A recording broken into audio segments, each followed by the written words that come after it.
اعوذ باللہ من الشیطان الرجیم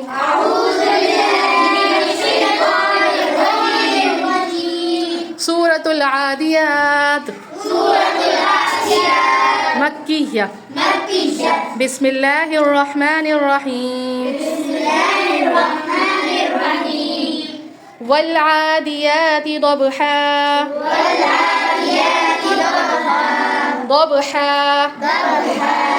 فالموریات قدحا فالمغیرات صبحا فأثرن به نقعا فوسطن به جمعا إن الإنسان لربه لكنود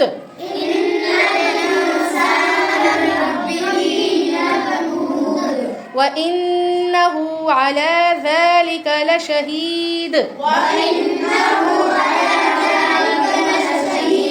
وإنه لحب الخير لشديد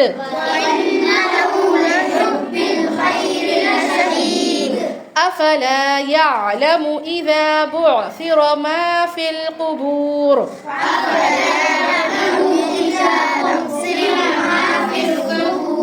ما في القبور وحصل ما في الصدور إن ربهم بهم يومئذ لخبير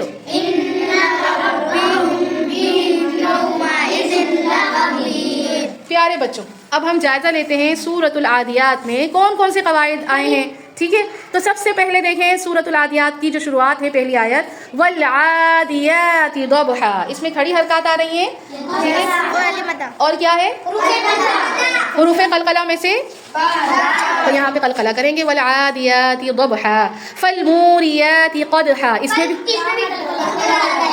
قلقلہ اور کھڑی حرکات میں ہم کھینچیں گے. ٹھیک ہے، قلقلہ اینڈ مدہ.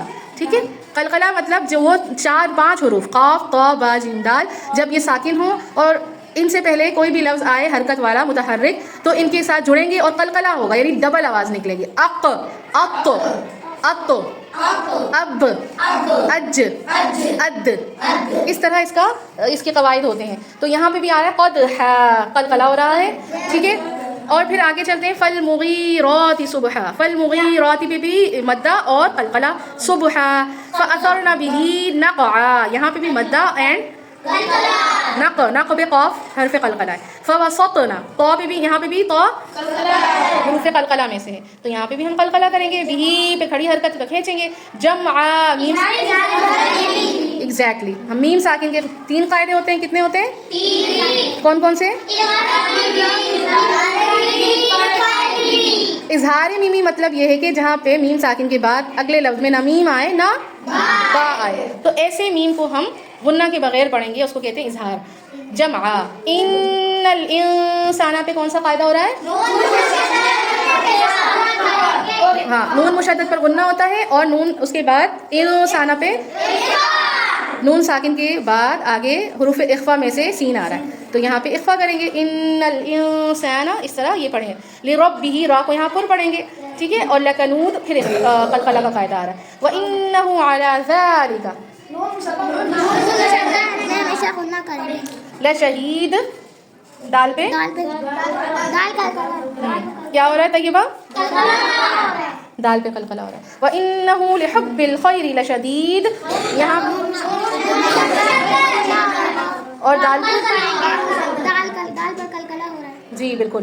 افلا يعلم اذا بعثر ما في القبور، اب تمام بچوں کو پتہ ہے کہ جہاں پہ بھی الف مدہ واو مدہ یا مدہ آئے تو وہاں کھینچتے ہیں، مد کرتے ہیں. یہ تو معلوم ہے نا سب بچوں کو ماشاءاللہ سے.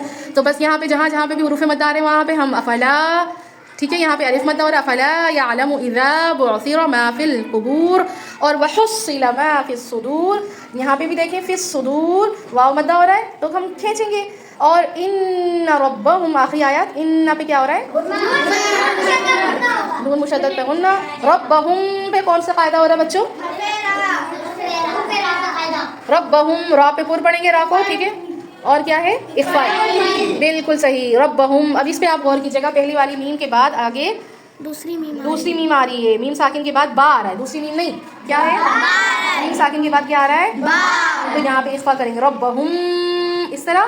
اور بہم کے بعد دوبارہ میم ساکن لیکن کوئی با نہیں ہے, کوئی میم نہیں ہے, تو کون سا قاعدہ ہوگا؟